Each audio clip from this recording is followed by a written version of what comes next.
Okay.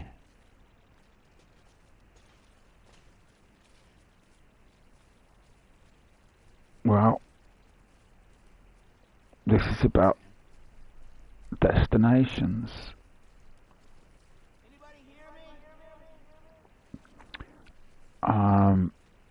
So in this new format I'm trying of having a kind of a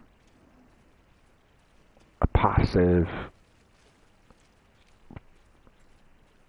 background visual while I talk, and I wanted to talk about one of the things on my list to make a video about, and I thought it'd be appropriate if I tried this new format out, because it's about the idea of the destination. And the destination concept, I don't know how many of you will will relate to this, but it's been a big part of my life, and I suspect it's possible that it's part of the narcissistic abuse survivor complex. I don't know about you, but the parental narcissist in my life was very, very goal orientated.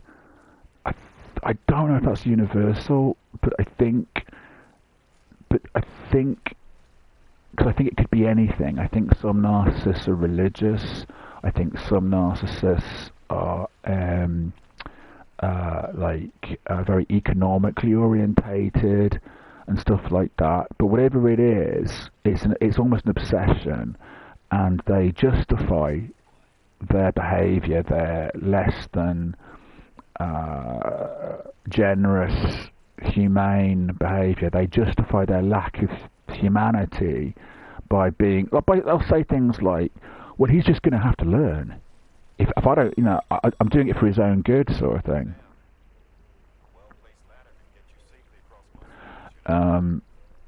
So ignore that. That's just a game. It's gonna. I've chosen a game that really doesn't have a lot of interruptions and stuff. It really is just a kind of a very sort of serene,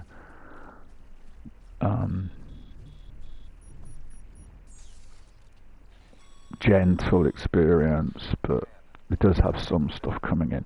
So anyway, basically, in my case, everything had to be about.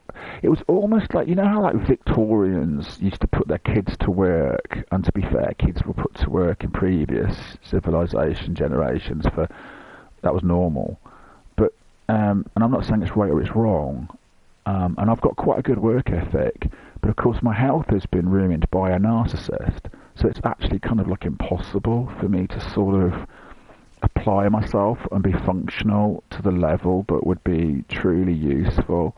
So basically, you've got a narcissist saying he's got to focus, he's got to work, he's got to think in incredibly sort of practical and pragmatic terms about everything, and he's got to apply himself and all this. And yet they've basically disabled you, to be honest. They've basically decided. Sorry, that's just telling me that I'm in danger.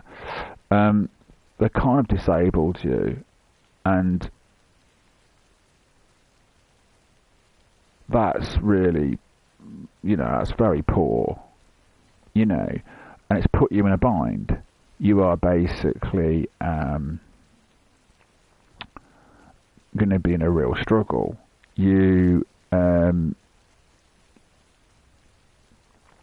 So one of the things that comes out of this, I think, and I don't think it's dependent upon narcissistic abuse or anything like that. I don't think that's the only reason. But one of the things that comes out of it is this belief in a destination. If you like, the kind of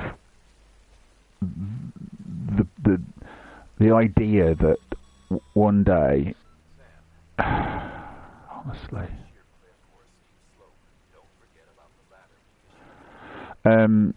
one of the options is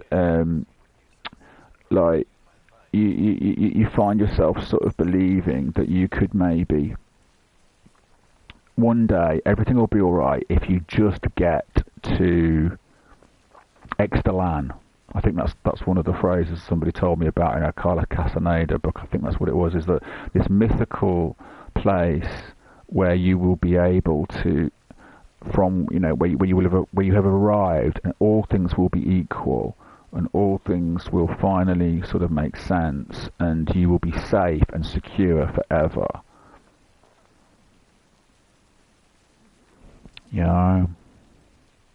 Like some destination in the distance, maybe. Top of the hill. And I think this is an incredibly dangerous lie.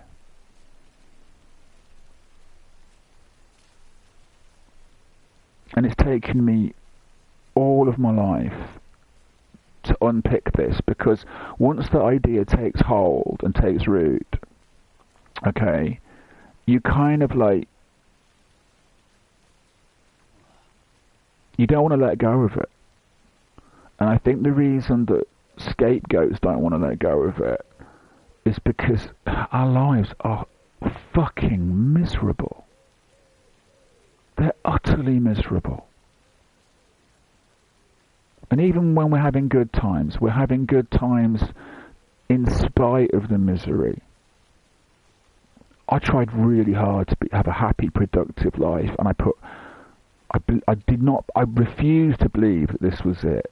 I refused to believe that my life was just being a useless, dysfunctional, disabled, although it's from psychological abuse, incapable person. I refused to believe it. I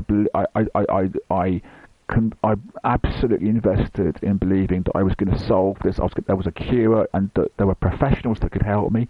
There were, but not as many as you'd think. And a lot of those people that are supposed to be able to help you, that are meant to be qualified to help you, cannot.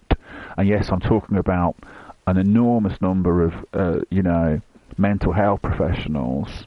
At the end of the day, the kind of professional that can help you is the one that builds a personal relationship with you, like a really good therapist or something, Anyway, and there's a lot of people out there who are utterly, utterly conceited. I'm sorry, but there are in the mental health field. It's out of control. They're ridiculous, a lot of them. And what it is they're not really capable of helping you, because this kind of thing, suffering from psychological abuse, there's not an answer in the normal sense of the word. It's a process. There's not a pill, and there's not a course of action. And these people that have spent most of their adult lives training and then practicing as these professionals, they are very, very, very uncomfortable with the idea that they cannot help you. And so do you know what they do? They make out that it's not that you can't be helped, it's that you are stubborn, that you have a disorder, that you're the one with the disorder, not even because the person that abused you isn't in front of them. So when you want help, when you get help, when you find help, it'll be because you built a personal relationship, probably with a private therapist, and now it's so expensive to do that, that it's a problem. Not everybody is going to get that. By the way, that isn't my destination, that tower. It was just useful for what I was saying.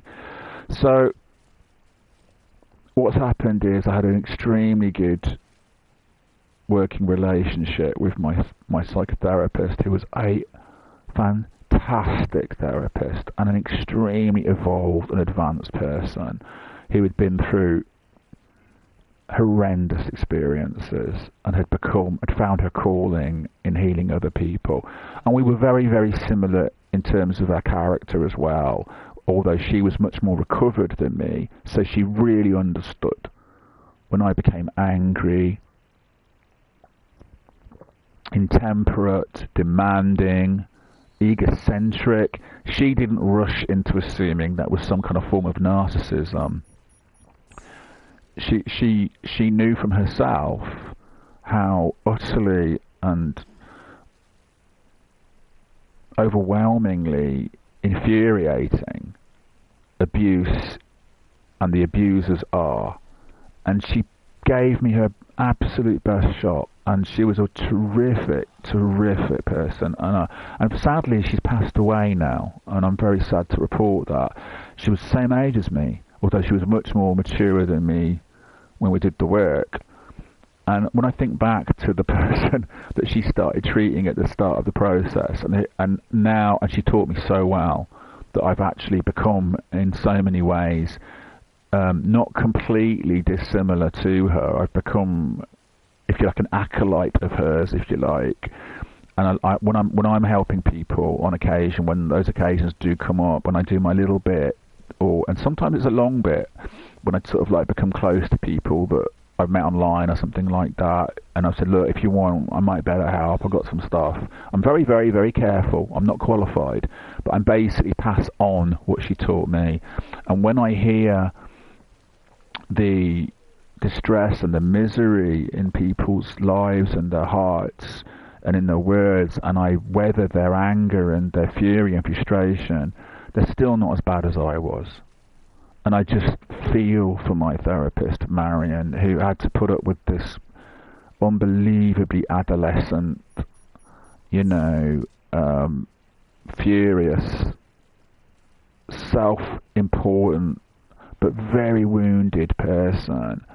And she was so gracious and so, just in case you're wondering, she put me on the lowest rate she could, because she knew I wasn't in a lot. She knew my financial situation was unstable, so it wasn't even as simple as, she was, just sort of like, milking the cow. Do you know what I mean? Like, she really did her best for me, and she kept the rates as low as she could, so I was on, and to be fair, she was worth it too. She was worth it. And it took a long time. It took a lot of work. So what was the point of all that? I've talked myself out of my point a little bit. What it is, should I try and walk down this? What do you think? It looks like a bit of a drop to me. So what do I think? I'm going to go back to the main point, because I've talked myself out of that little digression. I've completely confused myself. But basically, destination, okay. Extelan. Well, partly as a result of, that took a long time, because she was very, very careful, but there comes a point when you're in your recovery, when if it's that bad, there probably isn't an earthly answer,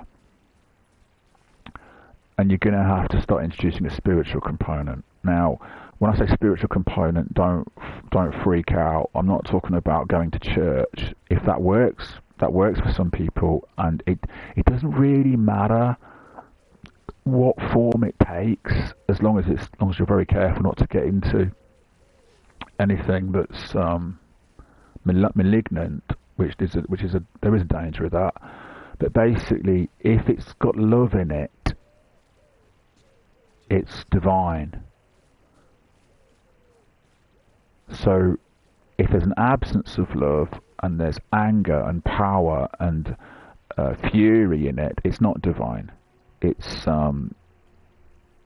dangerous. So that's your baseline. It probably isn't. like perfect for all scenarios, you know, like, but I think it is. Anyway, basically, what I'm doing here is I'm sort of saying that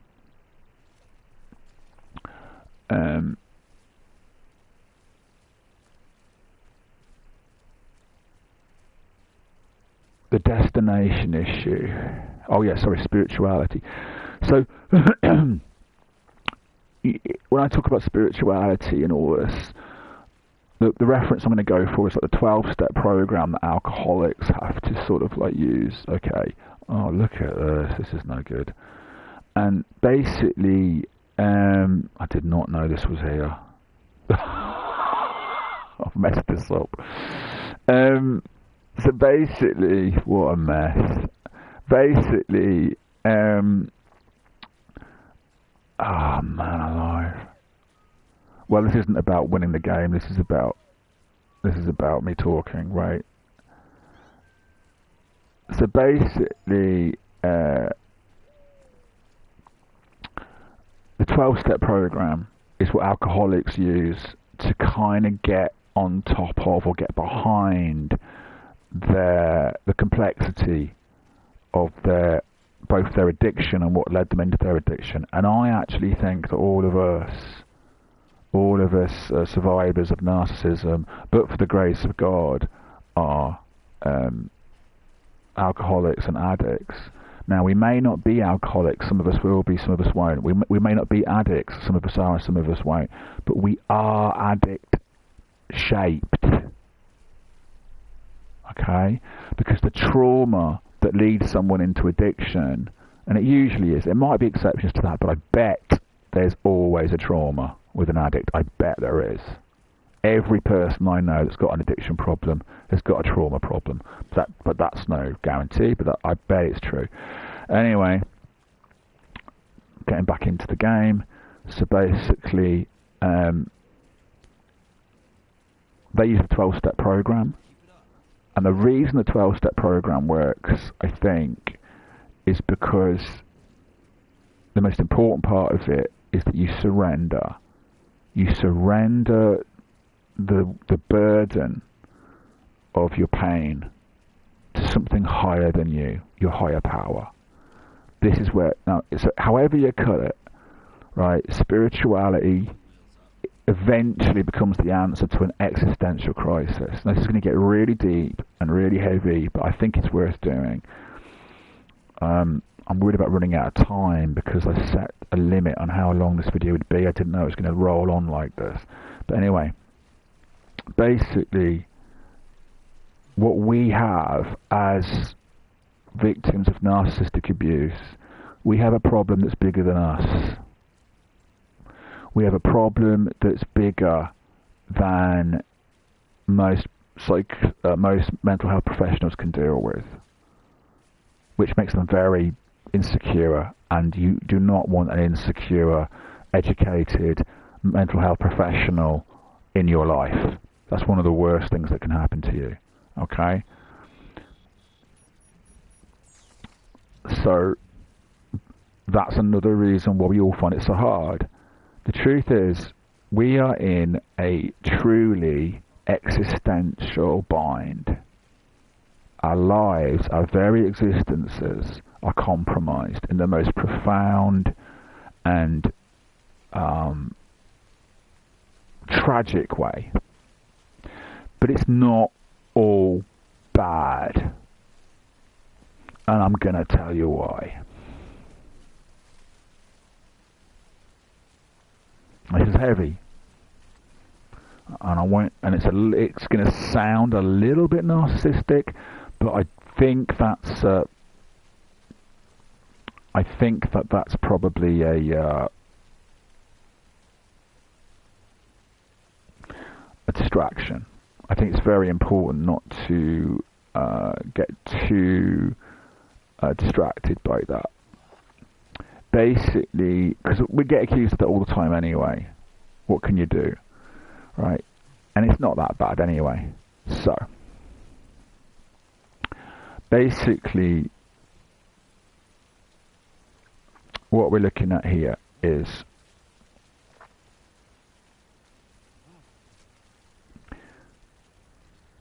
we feel this awful, awful pain of knowing that we're not really functional in the normal sense, that we find life incredibly challenging and difficult. Why can't we just be like everybody else? Now I want to take a second for us to really, really think about that. Seriously? You want to be just like everybody else? Take a look around.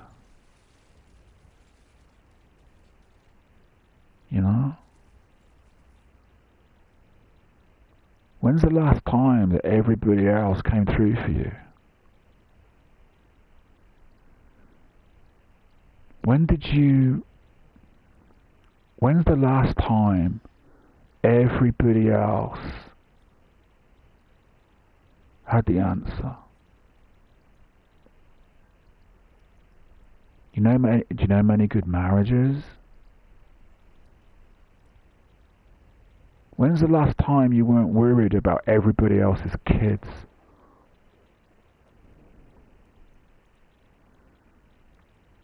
You hear me? Then look at the politicians we've got. The people that we entrust with looking after us and everybody else.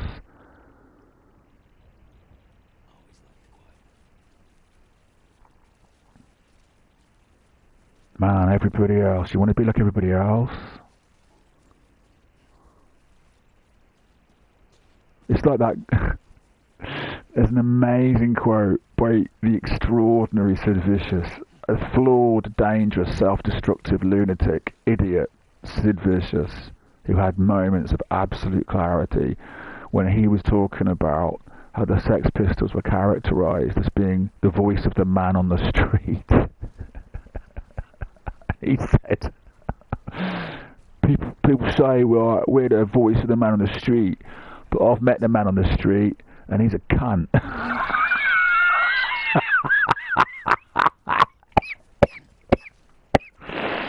I love the punks, man. I love the punks. Anyway, my point is, we're not going to get what we want from everybody else, and we're not going to get any answers from everybody else. And if you want to be like everybody else, well, first of all, you haven't got the option, and secondly, you should thank God. Because you know what, man? That ain't it.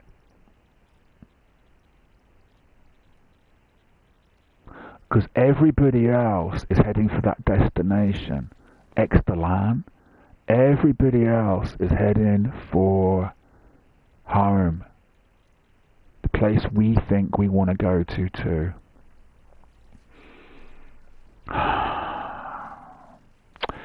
Well, here's what I've got for you, and I'm really trying to figure this out the best I can, you know. A bit like this map. I've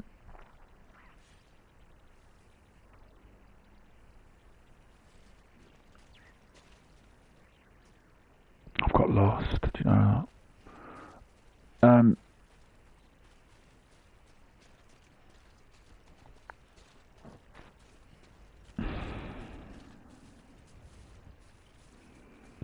There is no destination. There is no Exterlan. If you got the house you wanted, the marriage you wanted, the job you wanted, the family life you wanted, if it was all there, if you had it all, think about the film Fight Club as well, when Edward Norton is talking about the issue of having the perfect set of furniture and how it got its life together and everything like that. And then the sort of Brad Pitt character later on says to him, because he loses it all in a house fire, and the Brad Pitt character says, "Well, shit, man, that's all gone, huh?" You know, like, well done, you know. I mean, I love Fight Club's my favourite movie. I love that film, but basically,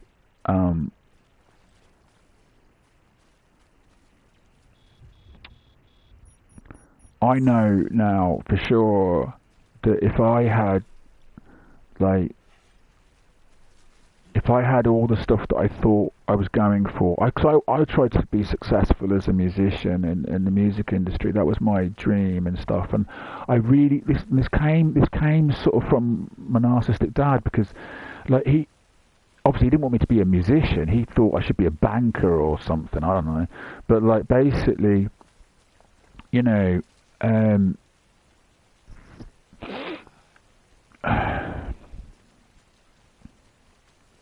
this isn't going to work, is it?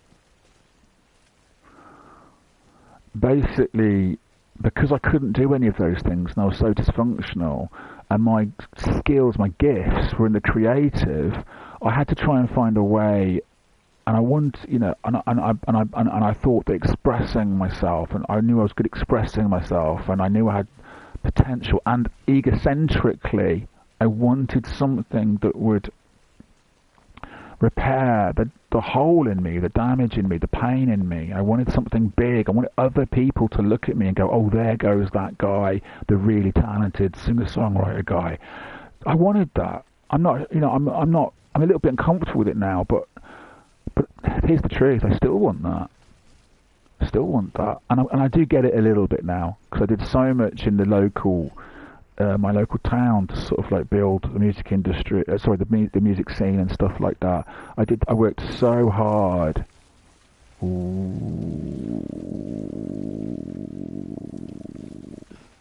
I worked so hard to kind of like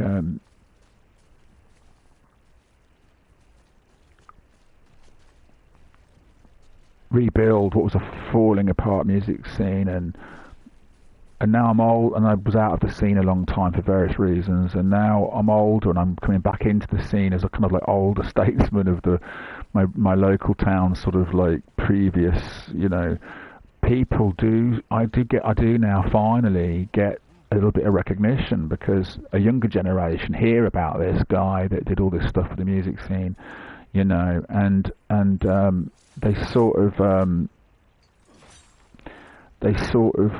not give me the nod, you know, and it's really gratifying. But I keep it together, because whereas when I was younger there was an egocentric greed to be validated, and it was like a greed, you know. Now I'm old enough and a little bit wiser, and you know, and I can sort of take it with grace, which is so important. Grace is such an important word for us. We should take compliments in grace, and we should suffer in grace. Okay, and here's where I'm going to go, because I should try and clear this video up, because I think it's going to time out. I didn't know it was going to take this long. Destination isn't the answer, because if we had everything, if I'd married the beautiful singer-songwriter wife and had 2 or 3 beautiful, talented, creative kids, and we lived in a great, big, lovely house on the hill, right? And our situation was secure. Here's what would have happened, okay? And that's if nothing was wrong with the relationship and nothing was wrong with the kids, right? I would have felt this horrible emptiness inside. Because, for several reasons. One is I would know that this was all completely superficial. Not the relationships, but the success. Right? And I was still basically carrying a hole in my heart, which is the very, very first video I made, all the way back in like, what, 2013, I still would have been a fraud. I still wouldn't have been a real person because of what's happened to me. But then again, you see, I'm not sure anybody's a real person. I mean, don't get me wrong. I mean, I think they're realer than me. You know what I mean? But I'm not sure we got this. Any of us. When these like mental health practitioners who can't seem to want to help, don't seem to know how to help me, when they let me down, when they fail me, when they basically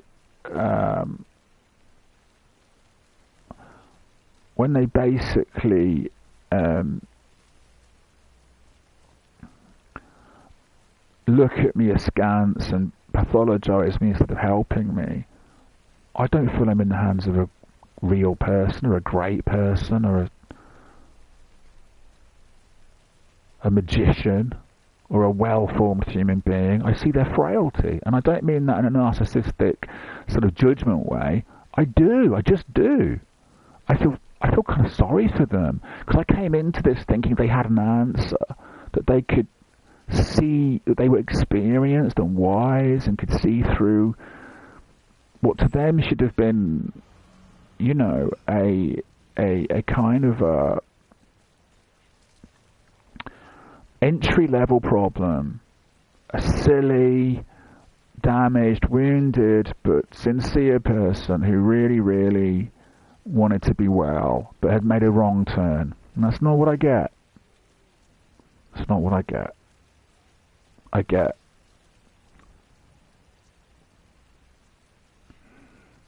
preciousness, insecurity, and superiority. So they're not real people either. Not really, but they're more together than me in that way, but not in the way that we're going to talk about now, which is where I'm going to close this video. The real horror is, oh God, I'm so sorry to say this, but we should be glad. We should be glad. I know it's awful. I know the pain is awful. I know the dysfunctionality and the shame and the agony is awful. But there's something to be said here. We will never be fooled.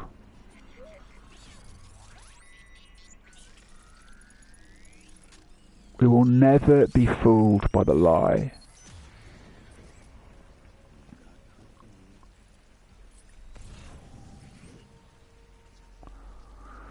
We know that it's bullshit. And that is something that people that haven't been through narcissistic abuse or anything like it, they refuse to let go.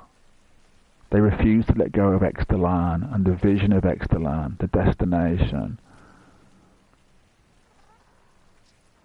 The next thing that would have stopped me from being able to really feel I was, you know, in a safe place, that I had arrived and everything was safe, the next thing that would have stopped me would have been that the acute suffering of other people, that just because I was okay, Jack, that wouldn't mean that anybody else was okay.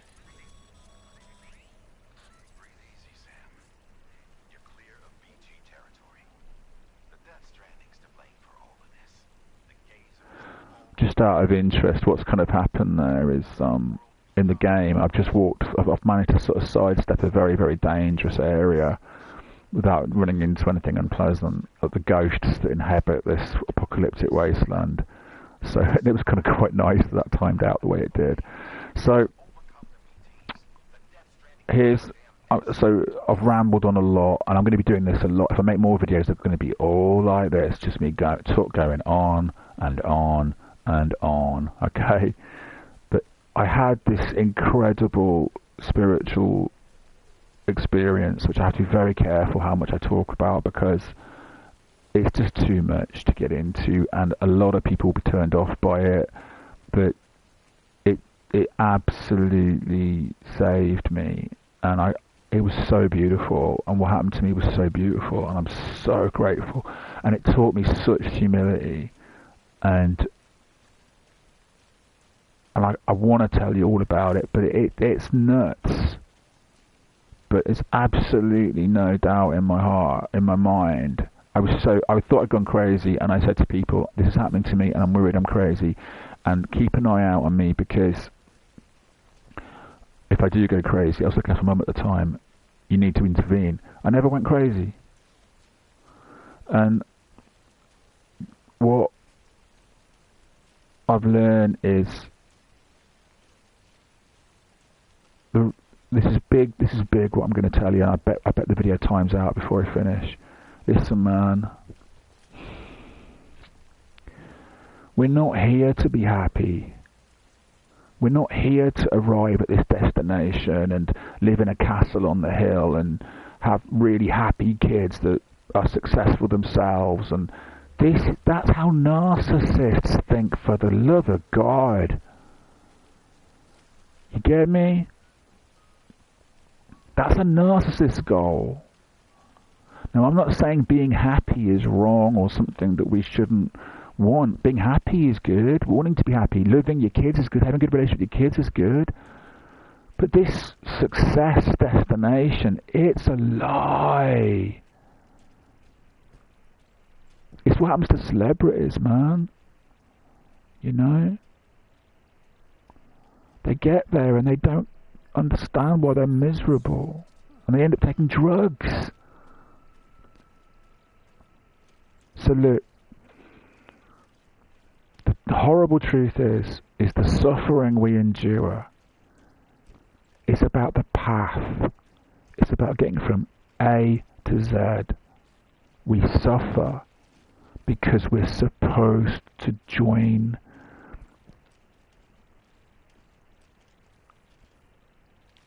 the human race, if you like, but not the human race as it is here now.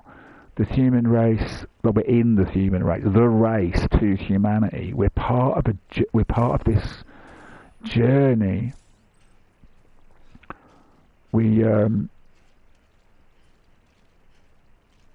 It's a process. It's a ride. It's schooling. And if your life has been suffering and struggle, it's because you are at the deep end of the learning. There isn't a destination. This is the destination. The actual day-to-day process of learning and growing and evolving, of overcoming what you've been through.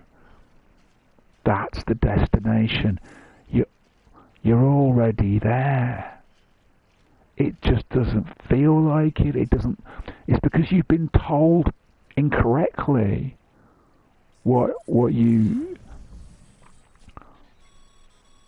being alive looks like. Every parcel is a promise made to a person in need, and they're counting on you to deliver. It's a little bit woo-woo, hippie, kumbaya, okay? But it's it took me a long time to get here. This isn't something I'm saying, and I'm not in any way minimizing or underplaying any suffering that you've got by saying, well, you just got to suck it up. That isn't what I'm saying. Believe me. I'm saying that we have to find a grace in our suffering, and we have to have trust and faith, and we have to hand over our trauma and our suffering to a higher power, and we have to go, but look at what I've learned, look at what I've become, look at what, here's the kicker, look at what I'm not. because of what happened to me. Look at what I'm not.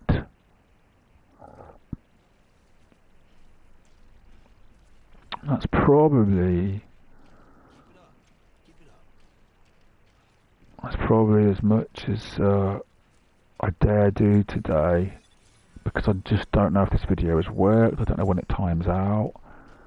And this is kind of an experiment as well. Don't get me wrong, I absolutely get it. There isn't one person in our community, one person listening to this, one person who knows what I'm talking about, who wouldn't rather not have gone through what we went through. But what if there is a point to it? What if it's all right? What if, like, you know, that book of Job in the Bible? Like, he's sort of like, you know, like, that's what it took for him to prove. I don't know if you know the story, but basically he basically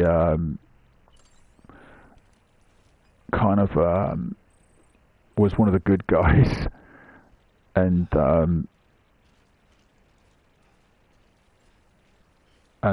one of the sort of, when some people think it's the devil, it's not clear, but some kind of like agent of God, or an agent in the, it's difficult to tell what it is, but an agent of some kind came to God and said, look, you know, the only reason that Job guy is a good guy is because he's got a wonderful life.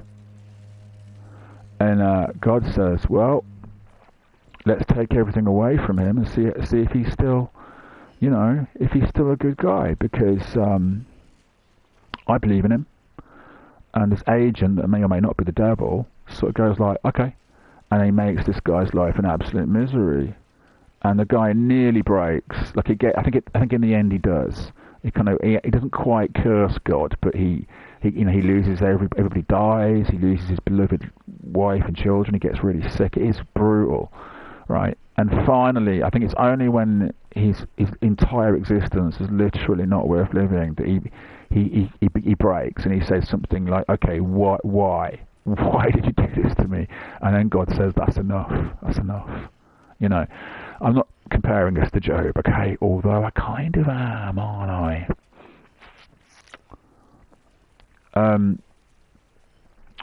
Basically, what happens in that story is,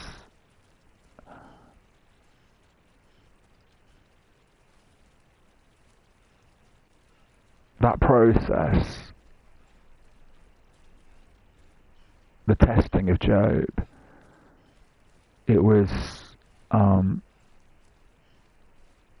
proved that the guy was for real. Even though he really wobbled at the end, and I've got to be honest, I can't judge the guy myself. I wobble way before there. And you know what happens now? The spiritual aspects of me, the bits of me that try to help me and guide me, they say to me, come on, we talked about this. Because I've actually been, you know, I've been kind of like,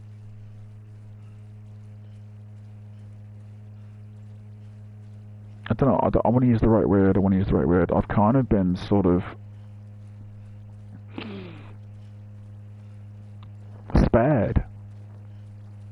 After a lot of suffering, I've been spared. Here's my point.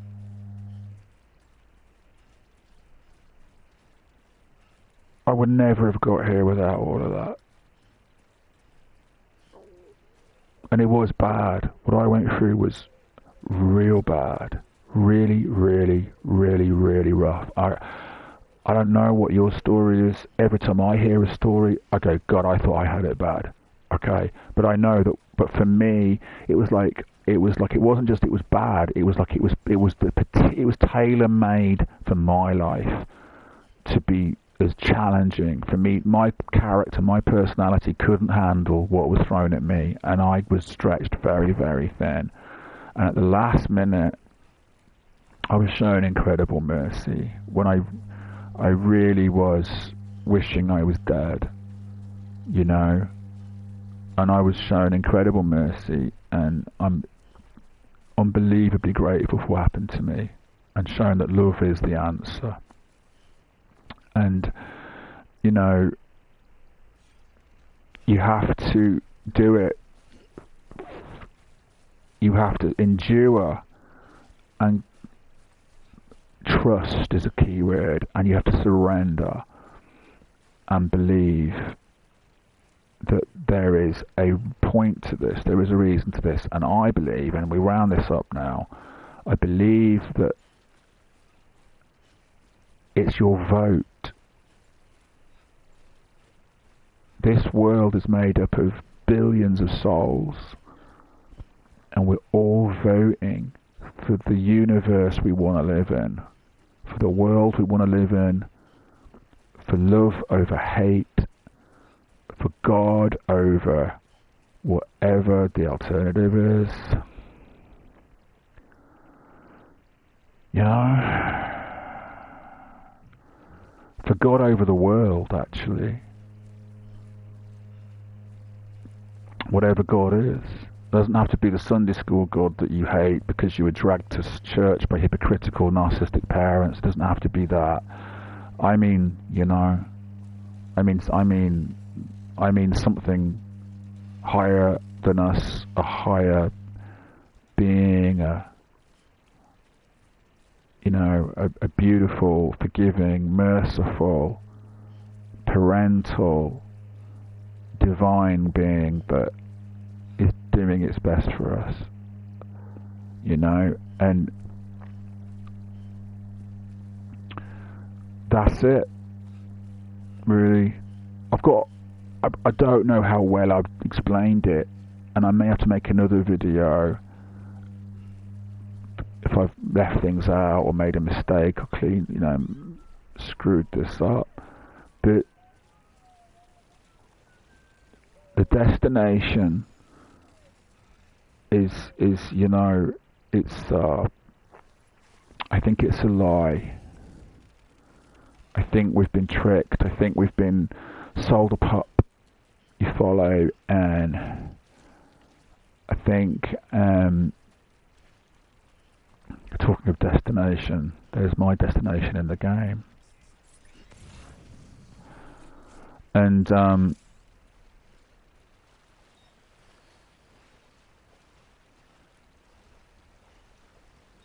basically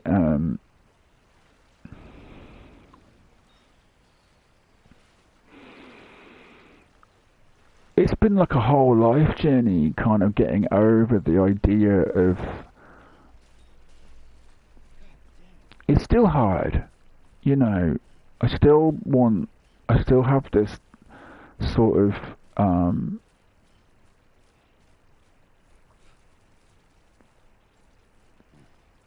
trend towards thinking that, you know, I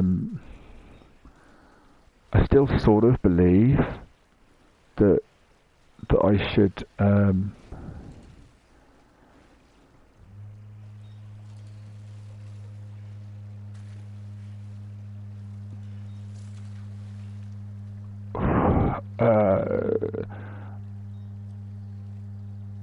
do what's, you know, meet that destination. But I'm sick. I'm incredibly sick. I'm not going to be able to earn a lot of money in my life. I'm completely okay with it. I've realised my life isn't going to be about having a family, but maybe it's for the best, because this other process that I've done, the vote that I've taken, the vote that I've made, is more important, and I couldn't have done it with those responsibilities to other people. I know it sounds a little bit whippy woo, and kumbaya, but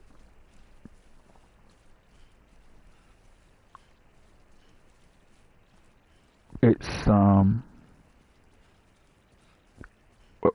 over a long time, and it being a very long process.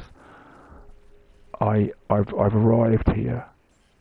I've arrived at this, and it's a surrender. It's not like, it's not arrogant. It's not, oh, I don't need to work. I want to work. I want to be well. I want to be healthy. I want to be functional.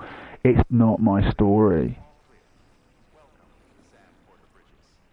This is my story, and it took a lot of courage to accept that this is my story.